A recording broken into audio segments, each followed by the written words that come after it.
ನಗರದ ಅತ್ಯಂತ ಪ್ರಸಿದ್ಧ ಮತ್ತು ವಿಚಿತ್ರ ಶ್ರೀಮಂತ ಬಿಸ್ನೆಸ್ ಮ್ಯಾನ್ ಅರ್ಮಾನ್ ಸಿಂಘಾನಿಯಾ ತನ್ನ ಹೆಂಡತಿ ಆಸ್ಥಾ ಜೊತೆ ಮನೆ ಬಾಗ್ಲಿಗೆ ಬಂದಾಗ ನೆರೆಹೊರೆಯ ಹೆಂಗಸರು ಗುಸುಗುಸು ಮಾತನ್ನ ಆರಂಭಿಸಿದ್ರು. ಅರ್ಮಾನ್ ಸಿಂಘಾನಿಯಾ ನಿಜವಾಗ್ಲೂ ಮದ್ವೆ ಆದ್ನಾ? ಅವನಿಗೆ ಹುಡುಗಿರಂದ್ರೆ ಆಗಲ್ಲ ಅಲ್ವಾ? ಏಯ್, ನಿಧಾನವಾಗಿ ಮಾತಾಡು. ಅವನೇನಾದ್ರೂ ಕೇಳಿಸ್ಕೊಂಡ್ರೆ ನಿನ್ ಕಥೆ ಅಷ್ಟೇ. ಅಯ್ಯೋ, ಎಷ್ಟು ಜನರು ಬಾಯಿ ಮುಚ್ಚಿಸ್ತಾನೆ ಈ ಹುಚ್ಚ ಸಿಂಘಾನಿಯಾ. ಅವನ ಬಗ್ಗೆ ಇಡೀ ಊರಿಗೆ ಗೊತ್ತಿದೆ ಅವನ್ ಎಂಥ ಮಹಾನ್ ಭಾವ ಅಂತ. ಪಾಪ ಆ ಹುಡುಗಿ ಏನ್ ಪಾಪ ಮಾಡಿದ್ಲೋ, ಇವನಿಗೆ ಹೆಂಡತಿ ಆಗಿದ್ದಾಳೆ. ಇಂಥ ರಾಕ್ಷಸನ್ ಜೊತೆ ಯಾರಿರಕ್ಕಾಗತ್ತೆ? ನನಗೆ ಕೇಳಿಸ್ತಾ ಇದೆ, ನಾನೇನ್ ಕಿವುಡ ಅಲ್ಲ. ಅರ್ಮಾನ್ಗೆ ಹುಡುಗಿರ್ ಮೇಲೆ ಭಾರಿ ದ್ವೇಷ ಇದೆ ಅನ್ನೋದು ಎಲ್ರಿಗೂ ಗೊತ್ತಿತ್ತು. ಆ ದ್ವೇಷದಿಂದಲೇ ಅರ್ಮಾನ್ ಸಿಂಘಾನಿಯಾಗೆ ಹುಡುಗಿ ಅಲ್ಲ, ಹುಡುಗರೇ ಇಷ್ಟ ಎಂಬ ವದಂತಿ ಕೂಡ ಹುಟ್ಕೊಂಡಿತ್ತು. ಬಾ ಇದೆ ಅಂತ ಏನ್ ಬೇಕಾದ್ರೂ ಮಾತಾಡ್ತೀಯಾ? ನಾನ್ ಯಾರು ಅಂತ ಗೊತ್ತು ತಾನೆ. ನಾನು ಇನ್ನೊಂದು ಮುಖ ನೋಡೋಕೆ ನೀವ್ಯಾರು ಇಷ್ಟಪಡಲ್ಲ ಅಲ್ವಾ? ನಿನ್ನ ಸ್ನೇಹಿತೆಯ ಹೆಸರೇನು? ಪುಷ್ಪ ಅಲ್ವಾ? ಪುಷ್ಪ ಎಂಬ ಹೆಸರನ್ನ ಕೇಳುತ್ತಿದ್ದಂತೆ ಆ ಮಹಿಳೆಯರಿಗೆ ಶಾಕ್ ಆಯ್ತು. ನಾನು ಅವಳಿಗೆ ಏನ್ ಮಾಡ್ದೆ ಅನ್ನೋದು ನಿಮ್ಗೆ ನೆನ್ಪಿದೆ ಅಲ್ವಾ? ಇಲ್ಲೇ ಏನ್ ನಿಂತಿದ್ದೀರಾ? ಹೋಗಿ ಇಲ್ಲಿಂದ, ಇಲ್ಲ ನನ್ನ ರೂಮಿಗೆ ಬರ್ತೀಯಾ? ಅರ್ಮಾನ್ನ ಕೋಪದಿಂದ ತುಂಬಿದ ಧ್ವನಿ ಕೇಳಿ ಮಹಿಳೆಯರು ತಕ್ಷಣ ಅಲ್ಲಿಂದ ಹೊರಟು ಹೋದ್ರು.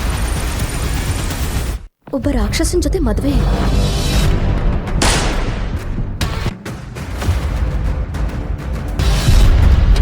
ನಾನು ಒಬ್ಬ ರಾಕ್ಷಸನ್ನ ಮದ್ವೆಯಾಗಿ ಅವನ ಮಗುಗೆ ಜನ್ಮ ಕೊಡ್ಬೇಕಾ? ಆಸ್ಥಾ, ನಿನಗ್ ಬೇರೆ ದಾರಿನೇ ಇಲ್ಲ. ನೀನು ಈ ಮದ್ವೆ ಆಗ್ಲೇಬೇಕು. ನಾನ್ ಮದ್ವೆ ಆಗಲ್ಲ ಅತ್ತೆ, ನಾನ್ ಡಾಕ್ಟರ್ ಆಗ್ಬೇಕು. ಮದ್ವೆ ಆದ್ರೆ ಡಾಕ್ಟರ್ ಆಗಕ್ಕಾಗಲ್ಲ. ಇವ್ರೆಷ್ಟು ಪವರ್ಫುಲ್ ಜನ ಅಂತ ಗೊತ್ತಾ? ಅವ್ರು ಏನ್ ಮಾಡೋಕ್ಕೂ ಹೇಸಲ್ಲ. ನಿನ್ ಮಾವನ್ಗೆ ಏನಾದ್ರೂ ಮಾಡ್ಬಿಟ್ರೆ? ನನಗದೆಲ್ಲ ಗೊತ್ತಿಲ್ಲ. ನೀನ್ ಅವನನ್ನ ಮದ್ವೆ ಆಗ್ಲೇಬೇಕು. ನಿರಪರಾಧಿ ಹೂವಿನಂತೆ ಮೃದುವಾದ ಆಸ್ಥಾ ವಧುವಿನಂತೆ ರೆಡಿಯಾಗಿದ್ದಳು. ಅವಳು ದುಃಖದಲ್ಲೂ ಸಹ ತುಂಬಾ ಸುಂದರವಾಗಿ ಕಾಣ್ತಾ ಇದ್ಲು.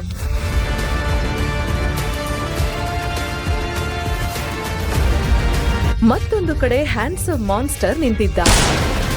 ಹಾಗಾದರೆ ಏನೀ ಗೊಂದಲ? ಬನ್ನಿ ಕೇಳೋಣ ಈಗ್ಲೇ, ಅದು ಕೂಡ ಫ್ರೀಯಾಗಿ.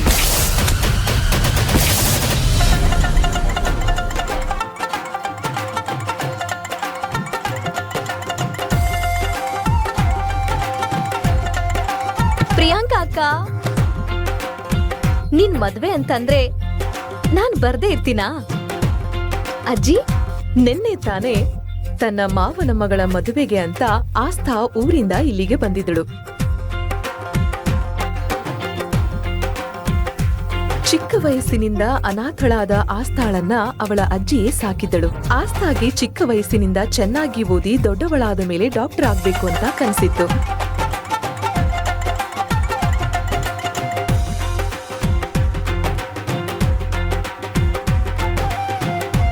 ಆದರೆ ಇದೆಲ್ಲ ಹೇಗಾಯ್ತು?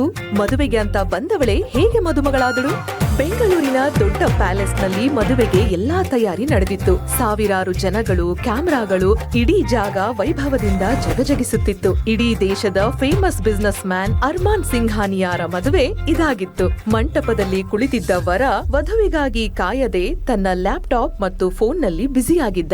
ಅಲ್ಲಿ ಬಂದಿದ್ದ ಜನರಿಗೆಲ್ಲ ಒಂದೇ ಅನುಮಾನ ಬಿತ್ತು, ಇಷ್ಟು ದೊಡ್ಡ ಶ್ರೀಮಂತ ಬಿಸ್ನೆಸ್ ಮ್ಯಾನ್ ಒಬ್ಬ ಸಾಧಾರಣ ಮಿಡಲ್ ಕ್ಲಾಸ್ ಹುಡುಗಿಯನ್ನ ಏಕೆ ಮದುವೆ ಆಗುತ್ತಿದ್ದಾನೆ ಅಂತ.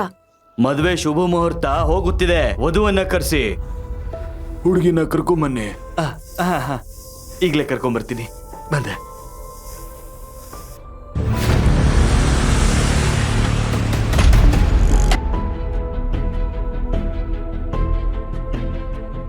ಅರ್ಮಾನನ್ನ ಮದುವೆಯಾಗಬೇಕಿದ್ದ ಹುಡುಗಿ ಪ್ರಿಯಾಂಕಾಳನ್ನ ಅರ್ಮಾನ್ ಅವರ ತಾತ ಅಲೋಕ್ ಸಿಂಘಾನಿಯಾ ಸೆಲೆಕ್ಟ್ ಮಾಡಿದ್ರು.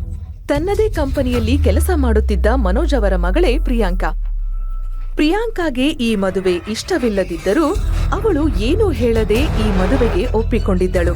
ಆದರೆ ಕೊನೆ ಕ್ಷಣದಲ್ಲಿ ಅವಳು ತನ್ನ ನಿರ್ಧಾರವನ್ನು ಬದಲಾಯಿಸಿದಳು. ಅವಳು ಕೊನೆ ಕ್ಷಣದಲ್ಲಿ ಮದುವೆಯ ಮಂಟಪದಿಂದ ಹೊರಟು ಹೋಗಿದ್ದಳು.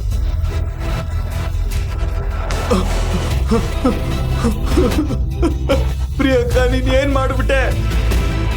ಈ ವಿಷಯ ಗೊತ್ತಾಗ್ತಿದ್ದ ಹಾಗೆ ಪ್ರಿಯಾಂಕಾಳ ಅಪ್ಪ ಅಮ್ಮನಿಗೆ ಆಕಾಶವೇ ತಲೆ ಮೇಲೆ ಬಿದ್ದಂತೆ ಆಯಿತು. ಇನ್ನೊಂದು ಕಡೆ ಅಲೋಕ್ ಸಿಂಘಾನಿಯಾ ಅವರಿಗೆ ಏನೋ ಆಗಿದೆ ಅನ್ನೋ ಸಂದೇಹ ಬಂತು.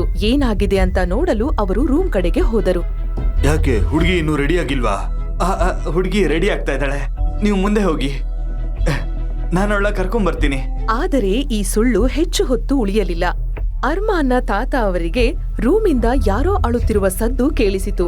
ಅವರು ಒಂದೇ ಕ್ಷಣ ಏನೂ ಯೋಚಿಸದೆ ರೂಮ್ ಒಳಗಡೆ ಹೋದರು. ಆ ರೂಮ್ನ ಬೆಡ್ ಮೇಲೆ ಒಬ್ಬ ಸುಂದರ ಹುಡುಗಿ ಅಳುತ್ತಾ ಕೂತಿದ್ದಳು.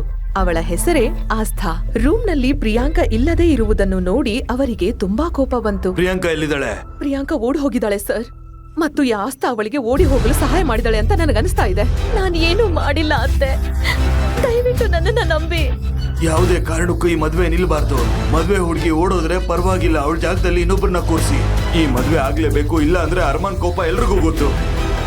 ನಾನು ಕೂಡ ಏನು ಮಾಡಕ್ಕಾಗಲ್ಲ, ಅರ್ಥ ಆಯ್ತಾ?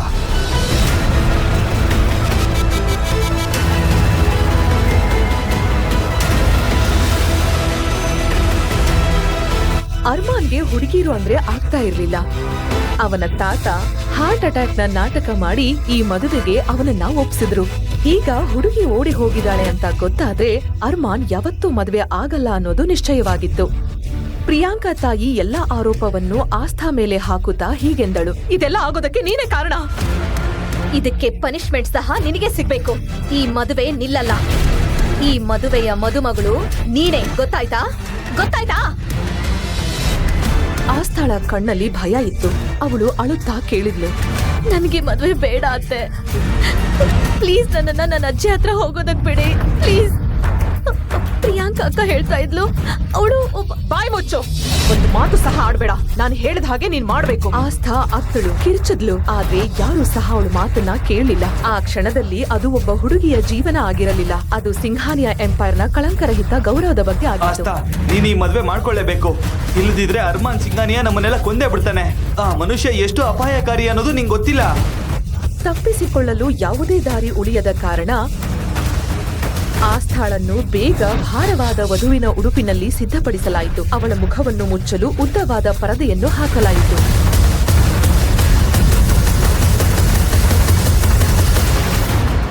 ದಯವಿಟ್ಟು ನಿಮ್ಮ ಕೈಗಳನ್ನ ಮುಂದೆ ಚಾಚಿ.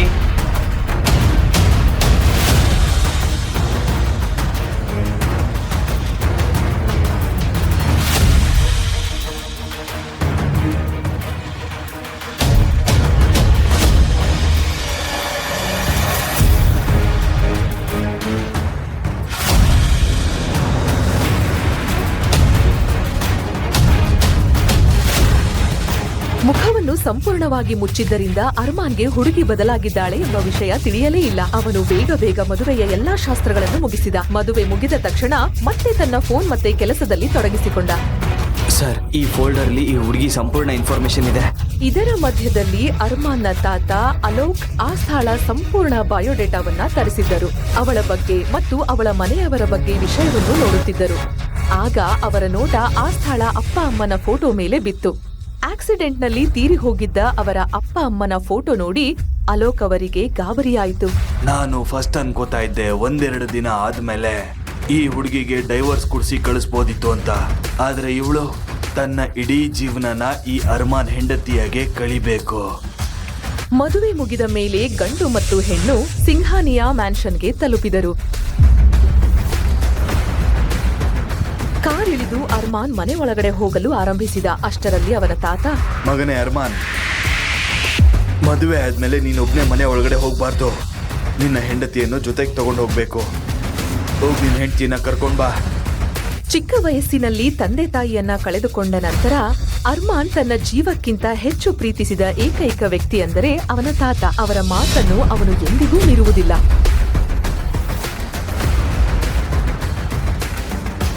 ಸಿಂಘಾನಿಯಾ ಮೆನ್ಷನ್ ಒಳಗಡೆ ಕಾಲಿಡುವುದು ಪ್ರತಿಯೊಬ್ಬ ಹುಡುಗಿಯ ಕನಸು ಅಂತಾರೆ. ಆದ್ರೆ ಆಸ್ಥಾಗೆ ಅದು ಕನಸಿನ ಆರಂಭವಾಗಿರಲಿಲ್ಲ, ಅದು ಅವಳ ನಾಶದ ಬಾಗಿಲವಾಗಿತ್ತು. ಆಸ್ಥಾ ಇನ್ನೂ ತನ್ನ ಪರದೆ ತೆಗೆದಿರಲಿಲ್ಲ, ಆದ್ದರಿಂದ ಅವಳಿಗೆ ಏನು ಸ್ಪಷ್ಟವಾಗಿ ಕಾಣುತ್ತಿರಲಿಲ್ಲ.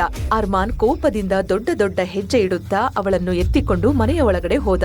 ಅವರು ಒಳಗೆ ಬರುವುದನ್ನು ನೋಡಿ ಅರ್ಮಾನ್ನ ತಮ್ಮ ಮತ್ತು ಕೆಲ ಸ್ನೇಹಿತರು ಹಾಲ್ನಲ್ಲಿ ಕ್ಲಾಪ್ಸ್ ಆರಂಭಿಸಿದರು. ಆದರೆ ಅವರು ಲಿವಿಂಗ್ ರೂಮ್ ನ ದಾಟುತ್ತಿದ್ದಂತೆ ಅರ್ಮಾನ್ ಕಠಿಣವಾಗಿ ಆಸ್ಥಾಳನ್ನ ಕೆಳಗಿಳಿಸಿದ. ಕೇಳಿ, ಮಾಡಬೇಕಾದ ಡ್ರಾಮಾ ಎಲ್ಲ ಮಾಡಾಗಿದೆ. ನನಗೆ ಆಫೀಸ್ನಲ್ಲಿ ತುಂಬಾ ಕೆಲಸ ಇದೆ. ನನಗೆ ಮತ್ತೆ ಯಾವ ಹೊಸ ಡ್ರಾಮಾ ಬೇಡ.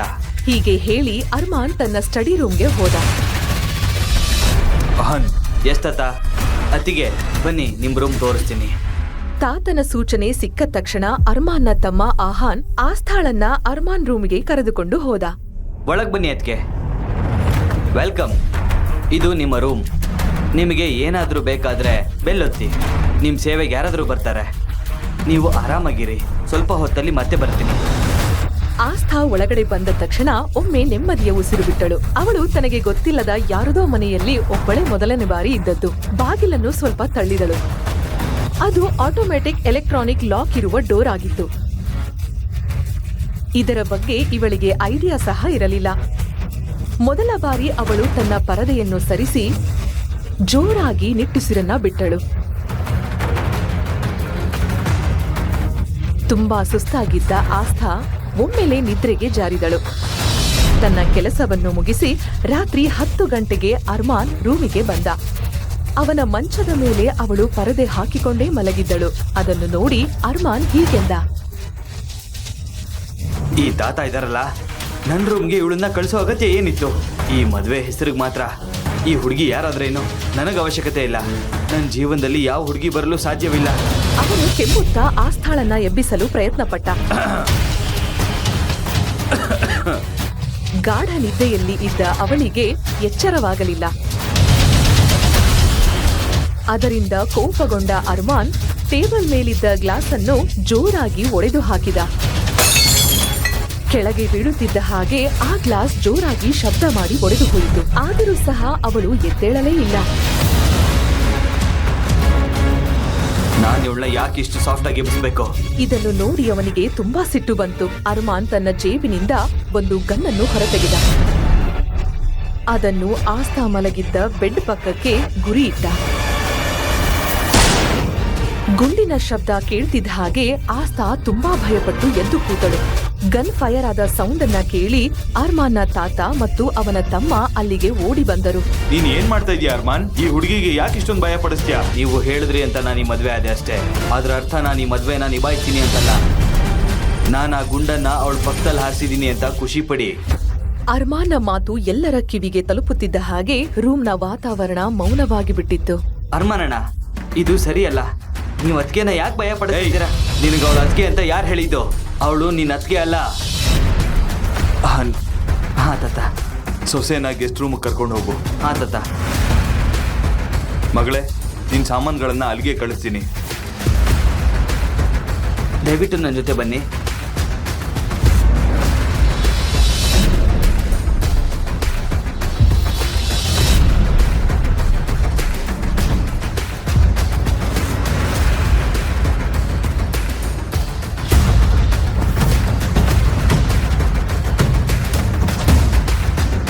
ನನ್ನ ಕ್ಷಮಿಸಮ್ಮ ಮಗಳೇ.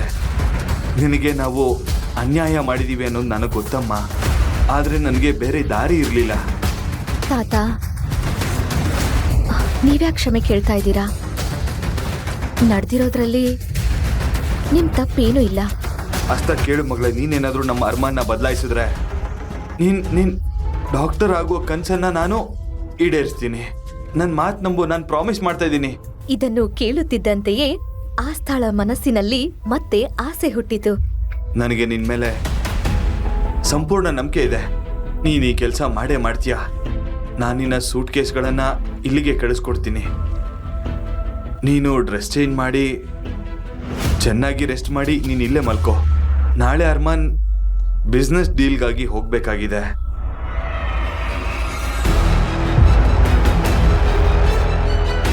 ಇದನ್ನು ಕೇಳಿ ಆಸ್ಥಾ ನೆಮ್ಮದಿಯ ನಿಟ್ಟುಸಿರನ್ನ ಬಿಟ್ಟಳು.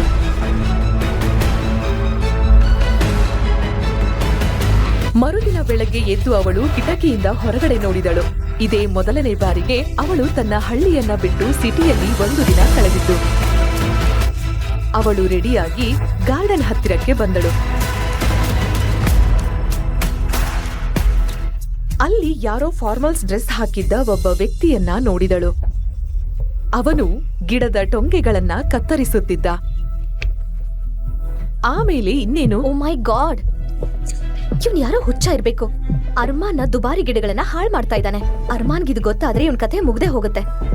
ಏನ್ ಮಾಡ್ತಾ ಇದೀಯಾ?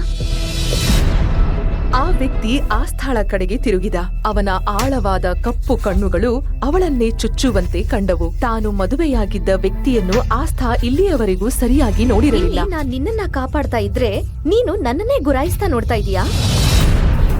ಆ ವ್ಯಕ್ತಿ ಬೇರೆ ಯಾರೂ ಅಲ್ಲ, ಅವನೇ ಅರ್ಮಾನ್ ಆಗಿದ್ದ. ವೆದರ್ ಕಾರಣದಿಂದ ಅವನು ಇಂದು ಬೆಳಗ್ಗೆ ಪ್ಯಾರಿಸ್ಗೆ ಹೋಗಲು ಆಗಲಿಲ್ಲ. ಅವನ ಮೀಟಿಂಗ್ ಆಗಿತ್ತು. ಅರ್ಮಾನ್ಗೆ ಅವನ ಕೆಲಸದ ಹೊರತು ಅವನಿಗೆ ಇದ್ದ ಒಂದೇ ಒಂದು ಹಾಬಿ ಅಂದ್ರೆ ಅದು ಗಾರ್ಡನಿಂಗ್. ಪ್ಲಾಂಟ್ಸ್ ಅಂದ್ರೆ ಅವನಿಗೆ ತುಂಬಾ ಇಷ್ಟ. ಈ ವಿಷಯ ಆಸ್ಥಾಗೆ ಸ್ವಲ್ಪನೂ ಗೊತ್ತಿರಲಿಲ್ಲ. ಅದೇ ರೀತಿ ಅರ್ಮಾನ್ಗೂ ಕೂಡ ಆಸ್ಥಾಳ ನಿಜ ಗೊತ್ತಿರಲಿಲ್ಲ. ನೀನ್ ಯಾರ ಜೊತೆ ಮಾತಾಡ್ತಾ ಇದೀಯ ಅಂತ ಗೊತ್ತಾ? ನಿನ್ಗಿನ್ನೂ ಟೈಮ್ ಇದೆ.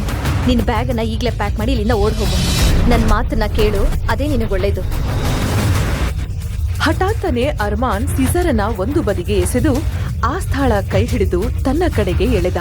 ಆಸ್ಥಾ ಈಗ ಅವನಿಗೆ ತುಂಬಾನೇ ಹತ್ತಿರವಾಗಿದ್ಲು. ಒಂದು ಕ್ಷಣ ಅರ್ಮಾನ್ ಕೂಡ ಅವಳ ಸೌಂದರ್ಯದಲ್ಲಿ ಕಳೆದು ಹೋದ. ನನ್ನ ಕೈ ಹಿಡ್ಕೊಳ್ಳೋದಕ್ಕೆ ನಿನಗೆಷ್ಟು ಧೈರ್ಯ? ನೀನೊಬ್ಬ ಸರ್ವೆಂಟ್ ಥರಾನೇ ಇರೋ. ನಾನು ಹೇಳಿದ ಅರ್ಥ ಆಯ್ತಾ? ನೀನ್ ನನ್ನ ಸರ್ವೆಂಟ್ ಅನ್ಕೊಂಡಿದ್ಯಾ? ನಾನು ಯಾರು ಅಂತ ನಿನಗೆ ಗೊತ್ತಿಲ್ಲ. ಇಲ್ಲಿ ನೋಡಿ, ಒಳ್ಳೆಯವ್ರಿಗೆ ಕಾಲಾನೇ ಇಲ್ಲ. ನಾನ್ ನಿನ್ನ ಗನ್ ಮಾನ್ಸ್ಟರ್ ಇಂದ ಕಾಪಾಡೋ ಪ್ರಯತ್ನ ಪಡ್ತಿದ್ರೆ ನೀನ್ ನನ್ ಮೇಲೆನೆ ಆವಾಜ್ ಆಗ್ತಿದ್ಯಾ ಗಮಂಡಿ? ಗಮಂಡಿ ಅಂದ್ರೇನು? ಅಯ್ಯೋ ದೇವ್ರೆ, ಈ ಮನೇಲಿ ಎಲ್ಲರೂ ಆ ಮಾನ್ಸ್ಟರ್ ಥರಾನೇ ಆಡ್ತಾರಲ್ಲ. ಗಮಂಡಿ ಅಂತಂದ್ರೆ ರೋಪ್ ಹಾಕೋದು. ನಾನ್ ನಿನ್ನ ಉಳ್ಸೋಕ್ ಪ್ರಯತ್ನ ಪಡ್ತಾ ಇದ್ದೀನಿ, ನೀನ್ ನೋಡಿದ್ರೆ ಹೀಗ ಆಡ್ತಿದ್ಯಲ್ಲ. ಇದನ್ನ ಕೇಳಿ ಅರ್ಮಾನ್ ಕಣ್ಣು ಮಿಟಿಕಿಸದೆ ಆಸ್ಥಾಳನ್ನೇ ನೋಡ್ತಾ ಇದ್ದ. ಅತ್ತಿಗೆ! ಆಸ್ಥಾ ತಿರುಗಿ ನೋಡಿದಾಗ ಬಾಗಿಲ ಬಳಿ ಆಹಾನ್ ನಿಂತಿದ್ದ. ಇಂದು ಅವನು ಕಾಲೇಜಿಂದ ಬೇಗನೆ ಮನೆಗೆ ಬಂದಿದ್ದ. ಅತ್ತಿಗೆ, ಅಣ್ಣ ಇಲ್ಲ ಅಂದ್ರೆ ನೀವ್ ಯಾರ ಜೊತೆ ಮಾತಾಡ್ತಾ ಇದ್ದೀರಾ? ಆಹಾನ್ಗೆ ನಿಂತಿದ್ದ ಜಾಗದಿಂದ ಆಹಾನ್ಗೆ ಕೇವಲ ಆಸ್ಥಾ ಅರ್ಧ ಮಾತ್ರ ಕಾಣಿಸ್ತಾ ಇದ್ಲು. ಅವನು ಅಲ್ಲಿಂದ ಮುಂದೆ ಬಂದು ನೋಡಿದಾಗ ಆಹಾನ್ ಸಹ ಅಲ್ಲೇ ಇದ್ದ. ಅದನ್ನು ನೋಡಿ ಅವನಿಗೆ ಗಾಬರಿ ಆಯಿತು.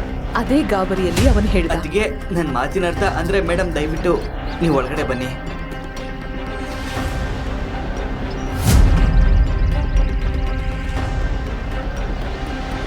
ಎಷ್ಟು ದೊಡ್ಡ ಮೋಸ ಇದು ಅಹಾನ್. ಅಹಾನ್ ನನ್ನಿಂದ ಈ ಸತ್ಯ ಮುಚ್ಚೋಡಕ್ಕೆ ಕಾರಣ ಏನೋ? ಆಹಾನ್ಗೆ ತನ್ನ ತಾತನ ಮಾತು ನೆನಪಾಯಿತು. ಅರ್ಮಾನ್ಗೆ ಇನ್ನೂ ತನ್ನ ಮದುವೆ ಪ್ರಿಯಾಂಕಾ ಜೊತೆ ಅಲ್ಲ, ಆಸ್ಥಾ ಜೊತೆ ಆಗಿದೆ ಅನ್ನೋದು ಗೊತ್ತಿರ್ಲಿಲ್ಲ. ಆದ್ರೆ ಈಗ ಅದು ಅವನ ಮುಂದೆ ಬಯಲಾಗಿದೆ. ಬ್ರದರ್, ನಾವೆಲ್ಲ ಎಕ್ಸ್ಪ್ಲೈನ್ ಮಾಡ್ತೀವಿ, ಒಂದು ಅವಕಾಶ ಕೊಡಿ. ನಿಮ್ ಮದ್ವೆ ಪ್ರಿಯಾಂಕಾ ಜೊತೆ ಆಗ್ಬೇಕಿತ್ತು, ಆದ್ರೆ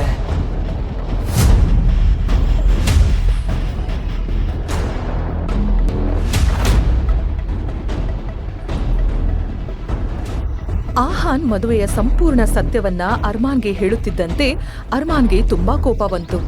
ಅವನು ಏನು ಮಾಡುತ್ತಾನೋ ಎಂಬ ಭಯ ಅವನ ತಮ್ಮನಿಗೂ ಸಹ ಇತ್ತು. ಇನ್ನೊಂದು ಕಡೆ ತಾನು ಜಗಳ ಆಡುತ್ತಿದ್ದ ವ್ಯಕ್ತಿ ಅರ್ಮಾನೇ ಅನ್ನೋದು ಗೊತ್ತಾದ ತಕ್ಷಣ ಅವಳಿಗೆ ಭಯ ಹೆಚ್ಚಾಯಿತು. ಆದರೆ ಈಗಾಗ್ಲೇ ತಡವಾಗಿತ್ತು. ಅರ್ಮಾನ್ ತನ್ನ ಜೇಬಿಗೆ ಕೈ ಹಾಕಿ ಗನ್ ಹೊರತೆಗೆದ. ಅರ್ಮಾನ್, ಏನ್ ಮಾಡ್ತಾ ಇದ್ದೀರಾ? ನನಗೆ ಸುಳ್ಳು ಹೇಳಿ ಮೋಸ ಮಾಡೋ ಜನ ಅಂದ್ರೆ ಅಸಹ್ಯ. ಮತ್ ನನ್ಗೆ ಮೋಸ ಆಗಿದೆ. ಹೀಗೆ ಹೇಳಿ ಅರ್ಮಾನ್ ಟ್ರಿಗರ್ ಅನ್ನ ಒತ್ತೆ ಬಿಟ್ಟ. ಭಯದಿಂದ ನಡುಗಿದ ಆಸ್ಥಾ ಜೋರಾಗಿ ಕಿರುಚಿ ಅಲ್ಲೇ ಮೂರ್ಛೆ ಹೋದಳು.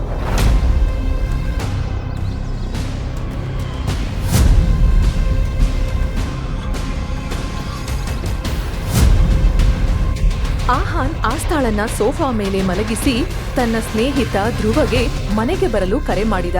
ಧ್ರುವ ನಗರದಲ್ಲೇ ಪ್ರಸಿದ್ಧ ಸರ್ಜನ್ ಮತ್ತು ಡಾಕ್ಟರ್ ಆಗಿದ್ದ. ಆಸ್ಥಾಳ ಸ್ಥಿತಿಯನ್ನು ನೋಡಿ ತಾತ ಅರ್ಮಾನ್ಗೆ ಹೀಗೆಂದು ಹೇಳಿದರು.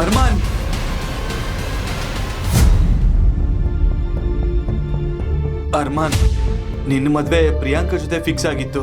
ಆದ್ರೆ ಅವಳು ಮದ್ವೆ ಆಗೋ ಕೊನೆ ಕ್ಷಣದಲ್ಲಿ ಓಡೋಗಿದ್ಲು. ಅದರಿಂದ ನಿನ್ನ ಮದುವೆನ ಅವಳು ಕಸಿನ್ ಆಸ್ಥಾ ಜೊತೆ ಮಾಡ್ಬೇಕಾಯ್ತಪ್ಪ. ನೀವು ತುಂಬಾನೇ ದೊಡ್ಡ ತಪ್ಪು ಮಾಡಿದ್ರಿ ತಾತ. ನೀವು ಆ ತರ ಮಾಡಬಾರ್ದಾಗಿತ್ತು. ಹೀಗೆ ಹೇಳಿ ಅರ್ಮಾನ್ ಕೋಪದಿಂದ ತನ್ನ ರೂಮಿಗೆ ಹೋದ. ಧ್ರುವ ಬಂದು ಆಸ್ಥಾಳನ್ನ ಚೆಕ್ ಮಾಡಿ ಅವಳಿಗೆ ಇಂಜೆಕ್ಷನ್ ಕೊಟ್ಟ. ಚಿಂತೆ ಮಾಡೋ ಅಗತ್ಯ ಇಲ್ಲ, ನಾನು ಮೆಡಿಸಿನ್ಸ್ ಕೊಟ್ಟಿದ್ದೀನಿ. ಅತ್ತಿಗೆಗೆ ಸ್ವಲ್ಪ ಹೊತ್ತಲ್ಲಿ ಪ್ರಜ್ಞೆ ಬರುತ್ತೆ. ಧ್ರುವನ ಮಾತು ಮುಗಿತಿದ್ದ ಹಾಗೆ ಅರ್ಮಾನ್ನ ರೂಮ್ನಿಂದ ಮತ್ತೊಂದು ಗನ್ ಶಾಟ್ ಶಬ್ದ ಕೇಳಿಸ್ತು. ಎಲ್ಲರೂ ಬೆಚ್ಚಿ ಬಿದ್ದರು. ಅವರು ಅರ್ಮಾನ್ನ ರೂಮ್ ಕಡೆಗೆ ಓಡಿ ಹೋದರು. ಅಲೋಕ್ ಸಿಂಘಾನಿಯಾ ಬೆವರಿನಿಂದ ಮುಳುಗಿ ಹೋಗಿದ್ದರು. ಅರ್ಮಾನ್ನ ರೂಮ್ ಹೊರಗೆ ಓಡಲು ಕೂಡ ಅವರಿಗೆ ಶಕ್ತಿ ಇರಲಿಲ್ಲ. ಅವರು ಒಳಗೆ ಹೋದಾಗ ಅರ್ಮಾನ್ನ ಕೈಯಿಂದ ರಕ್ತ ಬರುವುದನ್ನು ನೋಡಿದರು. ಅರ್ಮಾನ್ ಬ್ರೋ, ಏನಿದು? ಧ್ರುವ್ ನೋಡು, ಇದು ಹೇಗೋ ಕಷ್ಟಪಟ್ಟು ರೂಮ್ ತಲುಪಿದ ತಾತನಿಗೆ ಅವನ ಕೈಯಲ್ಲಿ ರಕ್ತ ನೋಡ್ತಿದ್ದ ಹಾಗೆ ಜ್ಞಾನ ತಪ್ಪಿ ಬಿದ್ದೋದ್ರು. ಧ್ರುವ್, ತಾತನ್ ನೋಡು. ತಾತ! ತಾತ ಉಸಿರಾಡಲು ಕಷ್ಟಪಡುತ್ತಿರುವುದನ್ನು ಕಂಡ ತಕ್ಷಣ ಅರ್ಮಾನ್ ಬೇಗನೆ ಧ್ರುವನಿಗೆ ಕಾರ್ ತರಲು ಹೇಳಿದ. ತಾತ, ಅರ್ಮಾನ್ ಮತ್ತೆ ಉಳಿದವರು ತಾತನನ್ನ ಕರೆದುಕೊಂಡು ಹೋಗುವಾಗ ಆಸ್ಥಾಗೆ ಇನ್ನೂ ಪ್ರಜ್ಞೆ ಬಾರದಿರುವುದನ್ನು ನೋಡಿದರು. ಪ್ರಜ್ಞೆ ಇಲ್ಲದೆ ಆಸ್ಥಾ ಇನ್ನೂ ಕೂಡ ಸೋಫಾ ಮೇಲೆ ಮಲಗಿದ್ದಳು. ಎಲ್ಲರಿಗಿಂತ ಮೊದಲು ಅರ್ಮಾನ್ನ ದೃಷ್ಟಿ ಆಸ್ಥಾಳ ಮೇಲೆ ಬಿತ್ತು. ಅರ್ಮಾನ್ ತುಂಬಾನೇ ಕೋಪದಿಂದ ಆಸ್ಥಾಳ ಕಡೆಗೆ ನೋಡಿದ. ತಾತನ್ ಈ ಪರಿಸ್ಥಿತಿಗೆ ನೀನೇ ಕಾರಣ. ಇದಕ್ಕೆ ನಾನ್ ನಿನ್ಗೆ ಸರಿಯಾಗಿ ಪಾಠ ಕಲಿಸ್ತೀನಿ. ಸ್ವಲ್ಪ ಹೊತ್ತಿನಲ್ಲಿ ಅವರು ತಮ್ಮ ತಾತನನ್ನು ನಗರದ ದೊಡ್ಡ ಹಾಸ್ಪಿಟಲ್ಗೆ ಕರೆದುಕೊಂಡು ಹೋದರು. ತಾತನನ್ನು ಎಮರ್ಜೆನ್ಸಿಗೆ ಕರೆದುಕೊಂಡು ಹೋದರು. ಇನ್ನೊಂದು ಕಡೆ ಆಸ್ಥಾಗೆ ಎಚ್ಚರವಾಯಿತು. ಆದರೆ ಅವಳ ತಲೆ ಭಾರ ಎನಿಸ್ತಾ ಇತ್ತು. ಮನೆಯಲ್ಲಿ ಯಾರೂ ಇಲ್ಲದಿರುವುದರಿಂದ ಅವಳು ಎಲ್ಲರನ್ನೂ ಹುಡುಕಲು ಪ್ರಾರಂಭಿಸಿದಳು. ತಾತ ತಾತ ಆಹಾನ್, ಯಾರಾದ್ರೂ ಇದೀರಾ? ಮ್ಯಾಮ್, ನೀವ್ಯಾರು? ಮತ್ತೆ ನನ್ನನ್ ಯಾಕೆ ಹೀಗೆ ತಡಿತಾ ಇದ್ದೀರಾ? ಮ್ಯಾಮ್, ನಾನು ದೇವ್. ಈಗ ಮನೇಲಿ ಯಾರೂ ಇಲ್ಲ, ಮತ್ತೆ ನಿಮ್ಗೆ ಹೊರಗಡೆ ಹೋಗೋಕ್ ಪರ್ಮಿಷನ್ ಇಲ್ಲ. ಮನೇಲಿ ಯಾರು ಇಲ್ಲ ಅಂತಂದ್ರೆ ಇಷ್ಟೊತ್ತು ಎಲ್ಲ ಇಲ್ಲೇ ಇದ್ರಲ್ವಾ? ತಾತ ಇಲ್ಲಿ? ದೊಡ್ಡ ಯಜಮಾನ್ರು ಆರೋಗ್ಯ ಸ್ವಲ್ಪ ಏರುಪೇರಾಗಿದೆ. ಅವ್ರನ್ನ ಎಲ್ಲರೂ ಹಾಸ್ಪಿಟಲ್ ಕರ್ಕೊಂಡು ಹೋಗಿದ್ದಾರೆ. ನಾನು ಈಗ್ಲೇ ಅವ್ರ ಬಳಿ ಹೋಗ್ಬೇಕು. I am sorry ma'am. ಅಂದ್ರೆ ಅರ್ಮಾನ್ ಸರ್ ಅವ್ರ ಪರ್ಮಿಷನ್ ಇಲ್ದೆ ನಾನ್ ನಿಮ್ಮನ್ನ ಹೊರಗಡೆ ಹೋಗೋದಕ್ ಬಿಡಲ್ಲ. ನನಗೆ ಯಾರ ಪರ್ಮಿಷನ್ ಕೂಡ ಬೇಕಾಗಿಲ್ಲ. ಆಸ್ಥಾಳ ಹಠದ ಮುಂದೆ ದೇವ್ ಸೋಲಲೇಬೇಕಾಯಿತು. ಅವನು ಅವಳನ್ನು ಕಾರಿನಲ್ಲಿ ಹಾಸ್ಪಿಟಲ್ಗೆ ಕರೆದುಕೊಂಡು ಹೋದ. ಅಲ್ಲಿ ಹಾಸ್ಪಿಟಲ್ನ ವಾತಾವರಣ ತುಂಬಾ ಗಂಭೀರವಾಗಿತ್ತು. ಧ್ರುವ ವಾರ್ಡ್ನಿಂದ ಹೊರಗಡೆ ಬಂದ. ಅರ್ಮಾನ್ ಬ್ರೋ, ತಾತನ್ ಕಂಡೀಷನ್ ತುಂಬಾ ಕ್ರಿಟಿಕಲ್ ಆಗಿದೆ. ಇದು ಸೆಕೆಂಡರಿ ಹಾರ್ಟ್ ಅಟ್ಯಾಕ್. ಅವ್ರಿಗೆ ಸ್ವಲ್ಪ ಸ್ಟ್ರೆಸ್ ಕೊಟ್ರೆ ನಾವು ಅವ್ರನ್ನ ಕಳ್ಕೋಬಹುದು. How dare you Dhruv? ನನ್ ತಾತನಿಗೆ ಏನು ಆಗಲ್ಲ. ಇದನ್ನ ನೀನು ಸರಿಯಾಗಿ ನೆನ್ಪಲ್ಲಿಟ್ಕೋ. ನಿಜ ಏನಂದ್ರೆ ಅರ್ಮಾನ್ ಬ್ರೋ, ಯಾವಾಗ್ಲೂ ನಿಮ್ ಕೋಪ ಮತ್ತೆ ಹಠ ಅವ್ರ ಜೀವಕ್ಕೆ ಅಪಾಯ ತರ್ತಾ ಇದೆ. ಈಗ ಏನು ಮಾಡಕ್ಕಾಗಲ್ಲ. ಅರ್ಮಾನ್, ಅವನನ್ನ ಬಿಡು. ಅರ್ಮಾನ್ನ ಸ್ನೇಹಿತರಾದ ಆಕಾಶ್ ಮತ್ತು ಸುಮಿತ್ ಮಧ್ಯೆ ಬಂದರು. ಅರ್ಮಾನ್ ಸಂಪೂರ್ಣವಾಗಿ ಕಂಗಾಲಾಗಿದ್ದ. ಅವನು ಒಬ್ಬನೇ ಗೋಡೆಯ ಬಳಿ ಹೋಗಿ ನಿಂತಿದ್ದ. ಆಗಲೇ ಗ್ಯಾಲರಿಯ ಇನ್ನೊಂದು ಕಡೆಯಿಂದ ಓಡುತ್ತಾ ಬಂದ ಆಸ್ಥಾ ಅರ್ಮಾನ್ ಕಡೆಗೆ ಡಿಕ್ಕಿ ಹೊಡೆದಳು. ಅವಳು ಮೇಲೆ ನೋಡಿದಾಗ ಬೆಂಕಿಯಂತೆ ಕೋಪದಿಂದ ಕುದಿಯುತ್ತಿದ್ದ ಅರ್ಮಾನ್ ಸಿಂಘಾನಿಯಾ ನಿಂತಿದ್ದ. ನೀನ್ ಇಲ್ಲೇನ್ ಮಾಡ್ತಿದ್ಯಾ? ನಾನು ತಾತ ಅವ್ರನ್ನ ನೋಡ. ತಾತನ್ನ ಸಾವಿಗಂಚು ತಳ್ಳದ ಮೇಲೆ ಇಲ್ಲಿಗೆ ಬಂದು ಡ್ರಾಮಾ ಮಾಡಕ್ಕೆ ಎಷ್ಟು ಧೈರ್ಯ ನಿನ್ಗೆ? ಆಸ್ಥಾ ನಡುಗುತ್ತಾ ಇದ್ದಳು.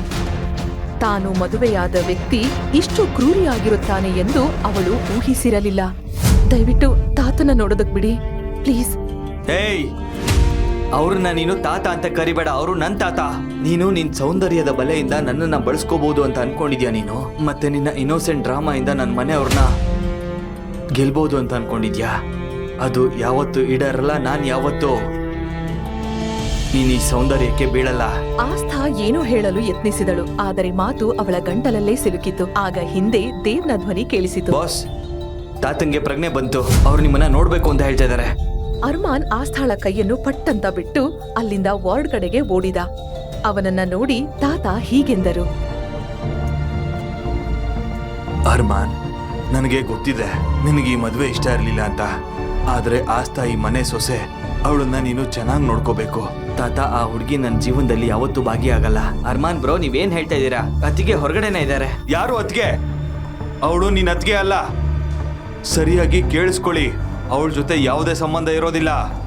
ತಾತನ ಕಣ್ಣಲ್ಲಿ ವಿಚಿತ್ರವಾದ ನೋಟ ಮತ್ತು ಕೋಪ ಕಾಣಿಸಿಕೊಂಡಿತು. ಅರ್ಮಾನ್, ಆಸ್ಥಾ ಹೊರಗಡೆ ಇದ್ದಾಳ. ನೋಡಪ್ಪ, ನಮ್ ಸೊಸೆನ ನೀನು ಒಳಗಡೆ ಬರಕ್ ಬಿಡ್ಲಿಲ್ಲ ಅಂದ್ರೆ ನಾನು ಸತ್ ಮೇಲೆ ನನ್ನ ಚಿತೆಗೂ ಸಹ ನೀನು ಬೆಂಕಿ ಇಡಬಾರ್ದು. ಇದನ್ನು ಕೇಳಿ ರೂಮ್ ಸಂಪೂರ್ಣವಾಗಿ ಮೌನವಾಗಿತ್ತು. ಅರ್ಮಾನ್ನ ಮುಖ ಕೋಪದಿಂದ ಕೆಂಪಾಯಿತು. ಅವಳನ್ನ ಒಳಗಡೆ ಕರ್ಕೊಂಡ್ ಬಾ. ಅರ್ಮಾನ್ ಬ್ರೋ, ಸ್ವಲ್ಪ ತಲೆ ಉಪಯೋಗಿಸಿ. ತಾತ ಈಗ ಆಸ್ಥಾ ಅತ್ತಿಗೆಗೆ ಅಟ್ಯಾಚ್ ಆಗಿದ್ದಾರೆ. ನೀವು ಅವ್ರನ್ನ ಬೇರ್ಪಡಿಸಿದ್ರೆ ಸ್ಟ್ರೆಸ್ ಇಂದ ಅವ್ರ ಆರೋಗ್ಯ ಕೆಡ್ಬೋದು. ನಿಮ್ ಕೋಪಕ್ಕಾಗಿ ಅವ್ರ ಜೀವ ಪಣಕ್ಕಿಡ್ತೀರಾ? ಕನಿಷ್ಠ ಒಂದ್ಸಲ ಆದ್ರೂ ಪ್ಲೀಸ್ ಮನುಷ್ಯರಂತೆ ವರ್ತಿಸಿ. ಈ ಹುಡುಗಿ ತಾತನ್ ಸರಿಯಾಗಿ ನೋಡ್ಕೋತಾಳೆ ಅಂತಂದ್ರೆ ಅದರ ಅರೇಂಜ್ಮೆಂಟ್ ನನ್ನ ಪ್ರಕಾರ ನಾನೇ ಮಾಡ್ತೀನಿ.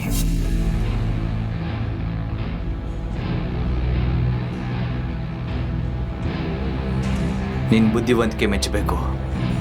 ಮನೆಗೆ ಬರ್ತಾ ಇದ್ದಂಗೆ ಯಾರನ್ನ ಬಲೆಗೆ ಹಾಕೋಬೇಕು ಅಂತ ನಿನಗೆ ಚೆನ್ನಾಗಿ ಗೊತ್ತಿತ್ತು ಅನ್ಸುತ್ತೆ.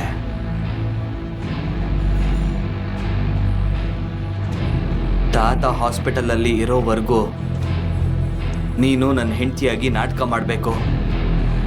ಮತ್ತೆ ಒಂದೇ ಒಂದು ಕಣ್ಣೀರು ಹನಿ ಸಹ ಬರಬಾರ್ದು. ಅಕಸ್ಮಾತ್ ಬಂದರೆ ನಾನು ನಿಮ್ಮ ಮನೆಯವರನ್ನ ಸುಮ್ಮನೆ ಬಿಡಲ್ಲ. ಕೂದಲು ಸರಿ ಮಾಡಿಕೊಂಡು ಒಳಗೆ ಬಾ. ಮಗುವಿನಂತೆ ಆಸ್ಥಾ ಅವನ ಮಾತುಗಳನ್ನ ಫಾಲೋ ಮಾಡುತ್ತಾ ರೂಮಿನ ಒಳಗಡೆ ಹೋದಳು. ಒಳಗೆ ಹೋಗಿ ತಾತನ ಬಳಿ ಅವರ ಕೈಯನ್ನು ಹಿಡಿದುಕೊಂಡು ಕೂತಳು. ತಾತ ಅವರಿಬ್ಬರನ್ನು ನೋಡುತ್ತಿದ್ದರು. ಈ ಹುಡುಗಿ ಏನ್ ಮಾಟ ಮಂತ್ರ ಮಾಡಿದಾಳೆ? ಸ್ವಲ್ಪ ಸಮಯದಲ್ಲೇ ಎಲ್ಲರನ್ನು ತನ್ನ ಬಲೆಗೆ ಹಾಕೊಂಡಿದ್ದಾಳೆ. ಇರ್ಲಿ, ಅದನ್ನ ಆಮೇಲೆ ನೋಡ್ಕೋತೀನಿ. ಅದ್ಗೆ ಈಗ ನಿಮ್ಮ ಆರೋಗ್ಯ ಹೇಗಿದೆ? ಹೇ Akash, the great Dhruv treatment ಮೇಲೆ ನಿನ್ಗೆ ಅನುಮಾನನ? ಸುಮ್ಮನೆ ಕೇಳಿದೆ. ಅದ್ಗೆ ಪರ್ಫೆಕ್ಟ್ಲಿ ಫಿಟ್ ಆಗಿದ್ದಾರೆ. ಆಕಾಶ್, ಧ್ರುವ್ ಹೇಳಿದ್ದು ನಿಜ. ನಾನಿವಾಗ ಚೆನ್ನಾಗೇ ಇದ್ದೀನಿ. ಧ್ರುವ್, ನಂದೊಂದು ರಿಕ್ವೆಸ್ಟ್ ಇದೆ. ದಯವಿಟ್ಟು ತಾತನ ಬೇಗ ಗುಣಪಡಿಸಿ ಮನೆಗೆ ಕಳಿಸಿ. ಹೇ ಅದ್ಗೆ ವರಿ ಮಾಡಬೇಡಿ. ರಿಪೋರ್ಟ್ ಬರೋಕ್ಕೆ 2-3 ಗಂಟೆ ಇದೆ. ನೀವು ಅರ್ಮಾನ್ ಬ್ರೋ ಜೊತೆ ಮನೆಗೆ ಹೋಗಿ ರೆಸ್ಟ್ ಮಾಡಿ. ಇದನ್ನು ಕೇಳಿ ಅವಳಿಗೆ ತುಂಬಾ ಭಯ ಆಯಿತು. ಆದ್ರೆ ಅವಳು ಅದನ್ನ ತಾತನಿಗೆ ತೋರಿಸಲಿಲ್ಲ.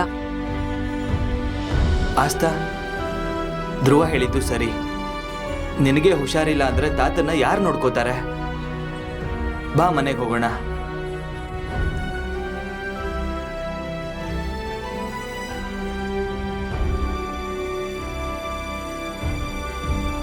ಸುಮಿತ್, ನಾನೇನು ಕೇಳಿಸ್ಕೊಂಡೆ, ನೀನು ಅದನ್ನೇ ಕೇಳಿಸ್ಕೊಂಡ್ಯಾ? ಅಣ್ಣಂಗೆ ಏನಾಗಿದೆ? ನನಗೆ ಗೊತ್ತು, ಅದ್ಗೆ ಮ್ಯಾಜಿಕ್ ಕೆಲಸ ಮಾಡಿದೆ.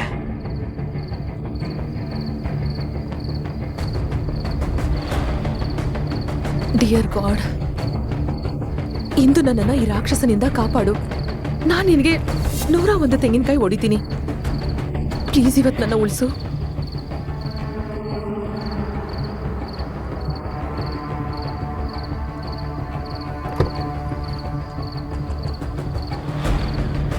ಮೆನ್ಷನ್ ತಲುಪುತ್ತಿದ್ದ ಹಾಗೆ ಅರ್ಮಾನ್ ಹಿಂದೆ ತಿರುಗಿ ನೋಡದೆ ಸೀದಾ ಒಳಗಡೆ ಹೋದ. ದೇವ್ ಆಸ್ಥಾಗಾಗಿ ಕಾರ್ನ ಡೋರ್ ತೆಗೆದ.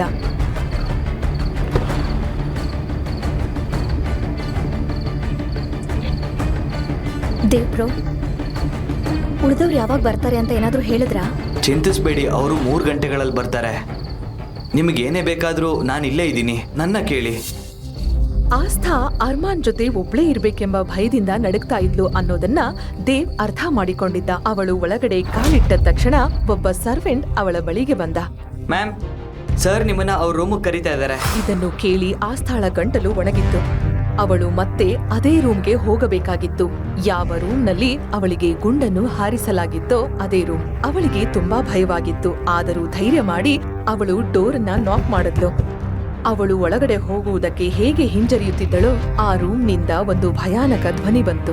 ಇಡೀ ರಾತ್ರಿ ಅಲ್ಲೇ ನಿಲ್ಬೇಕು ಅಂತ ಪ್ಲಾನ್ ಮಾಡಿದ್ಯಾ? ನಾನ್ ಬಂದು ಕರ್ಕೊಂಡು ಹೋಗ್ಬೇಕಾ?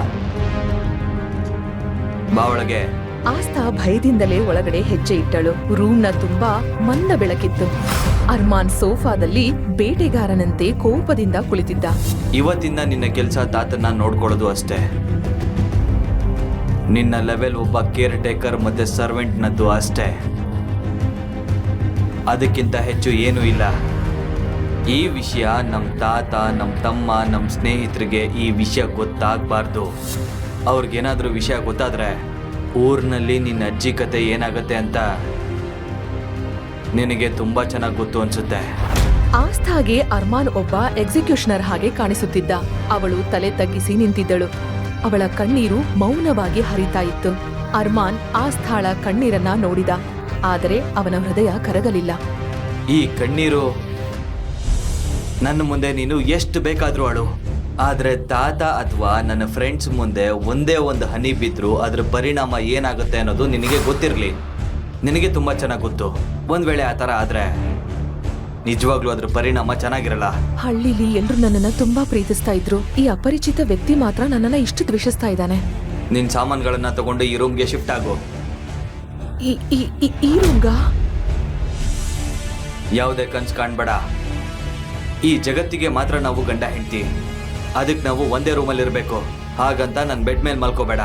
ನಿನ್ ಜಾಗ ಕೆಳಗೆ, ನೆಲದ ಮೇಲೆ.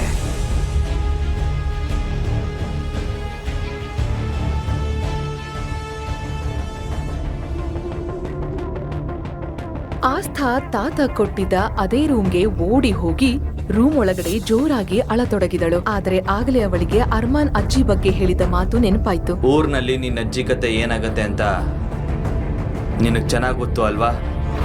ತಾನೇ ಸಮಾಧಾನ ಪಡಿಸಿಕೊಂಡ್ಳು. ಇಲ್ಲ ಆಸ್ಥಾ, ನಾನು ಅಳಬಾರ್ದು. ನಾನು ಧೈರ್ಯವಾಗಿರ್ಬೇಕು. ನನ್ನ ಅಜ್ಜಿ ಮತ್ತೆ ತಾತನ ಸುರಕ್ಷತೆಗಾಗಿ ನಾನು ಆ ರಾಕ್ಷಸನನ್ನ ಎದುರಿಸಲೇಬೇಕು. ಆಸ್ಥಾ ತನ್ನ ಚಿಕ್ಕ ಬ್ಯಾಗ್ ತೆಗೆದುಕೊಂಡು ಮತ್ತೆ ಅರ್ಮಾನ್ನ ರೂಮ್ಗೆ ಹಿಂದಿರುಗಿದಳು. ನಿನ್ನ ಸಾಮಾನ್ಗಳನ್ನ ಆ ಕಾರ್ನರ್ ಅಲ್ಲಿಟ್ಟು ಕುಳಿತುಕೋ.